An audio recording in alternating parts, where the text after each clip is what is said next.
बिस्मिल्लाहिर्रहमानिर्रहीम। अस्सलाम वालेकुम। आज हम सबक नंबर 5 पढ़ेंगे, कंप्यूटर। चलें आइए शुरू करते हैं अपना आज का सबक। हमारा आज का सबक है बाब नंबर 5 कंप्यूटर। सबसे पहले हम इसकी रीडिंग करेंगे। पिछले कई दिनों से स्कूल में कुछ मुख्तलिफ नौइयत के काम हो रहे थे। स्कूल के एक कमरे में मुख्तलिफ सामान लाया जा रहा था। बच्चे जानना चाहते थे कि आखिर इस कमरे में क्या हो रहा है। आज सुबह स्कूल में प्रिंसिपल साहिब ने बच्चों को बताया कि आपके लिए एक कमरा तैयार किया गया है, इसमें कंप्यूटर रखे गए हैं। अब आप सब तलबा को जदीद तरीक़ों से पढ़ने का मौका मिलेगा। ये सुनकर बच्चे बहुत खुश हुए। इसके बाद हम सब अपनी अपनी जमातों में चले गए। हर बच्चे को कंप्यूटर रूम में जाने का इंतज़ार था। आज हर जमात के उस्ताद बारी बारी बच्चों को कंप्यूटर रूम में लेकर गए। कमरे के दरवाज़े पर कंप्यूटर लैब लिखा हुआ था। सब बच्चे उस्ताद के कहने पर अंदर दाखिल हुए। कंप्यूटर के उस्ताद बच्चों को देखकर बहुत खुश हुए। इन्होंने बताया कि वो कमरा जहां कंप्यूटर रखे जाते हैं इसे कंप्यूटर लैब कहते हैं। उस्ताद साहब ने बच्चों को बताया कि हमारे दिमाग की तरह कंप्यूटर का भी दिमाग होता है, जिसे CPU कहते हैं। कंप्यूटर के 4 हिस्से होते हैं। ये चारों हिस्से मिलकर कंप्यूटर कहलाते हैं: monitor, system unit, keyboard, mouse. कोई भी कंप्यूटर दी गई मालूमात के मुताबिक काम करता है। कंप्यूटर से हम बहुत से काम ले सकते हैं। हम इसकी मदद से मुख्तलिफ मज़ामीन जैसे उर्दू, अंग्रेज़ी, हिसाब वगैरह पढ़ सकते हैं। हम इस पर बहुत से खेल भी खेलते हैं। इसके अलावा हम कंप्यूटर से दुनिया भर की दिलचस्प मालूमात हासिल कर सकते हैं। इमला के अल्फाज भी आपने इसी में से करने हैं। इमला के अल्फाज हैं: नौइयत, जदीद, कंप्यूटर, इंतज़ार, मौका, दाखिल, हिस्से, मालूमात, दिलचस्प, मुताबिक। इसके बाद अल्फाज मायनी है: जदीद, अलग अलग,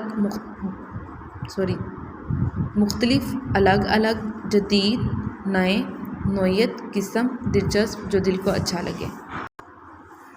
नेक्स्ट हम इनके सवालात के जवाब तहरीर करें।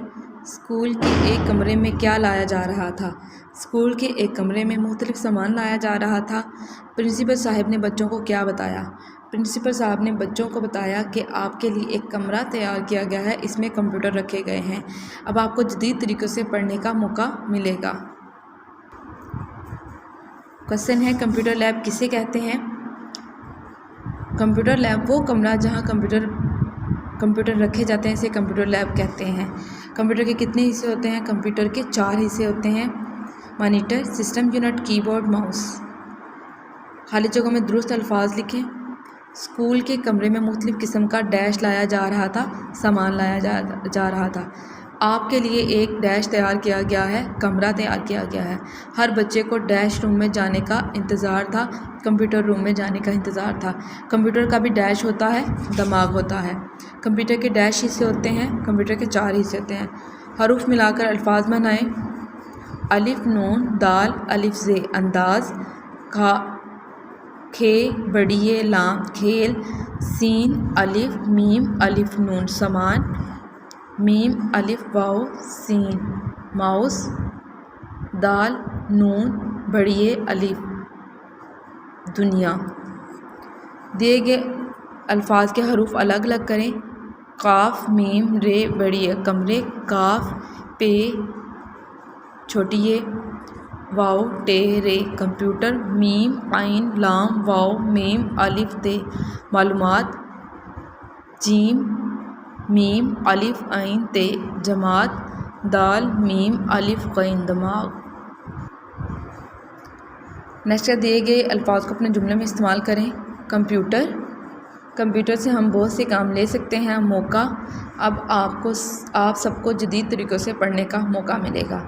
मालूमात, उस्ताद ने बच्चों की मालूमात में इजाफ़ा किया। जदीद, कंप्यूटर जदीद दौर की ईजाद है। दिलचस्प, मेरी किताब में दिलचस्प कहानियाँ हैं। सवाल नंबर 6 है, कालम अलिफ को कालम बे से मिलाएं। कमरे के दरवाजे पर कंप्यूटर लैब लिखा हुआ था। सब बच्चे उस्ताद के कहने पर अंदर दाखिल हुए। कंप्यूटर के 4 हिस्से होते हैं। कंप्यूटर पर खेल भी खेल सकते हैं। हर बच्चे को کو کمپیوٹر روم میں جانے کا انتظار تھا۔ سوال نمبر 7 ہے، دیے گئے الفاظ کو ان کے درست معنوں سے ملائیں۔ مختلف، الگ الگ، جدید، نئے، دلچسپ، جو دل کو اچھا لگے، نوعیت، قسم۔ 10 زیر الفاظ پر اعراب لگائیں۔ انداز، سب، دنیا، قسم، استاد۔ یہ اعراب آپ نے نوٹس سے دیکھ لگانے ہیں۔ اصلاح تلفظ، دیے گئے الفاظ کے حروف اعراب کے ساتھ الگ الگ کریں۔ انتظار، متعلق، جدید، نوعیت۔ سبق میں دیے گئے جعلی الفاظ کی املاء کروائیں۔ جعلی الفاظ: نوعیت، کمپیوٹر، جدید، انتظار، داخل، معلومات، مطابق، دلچسپ۔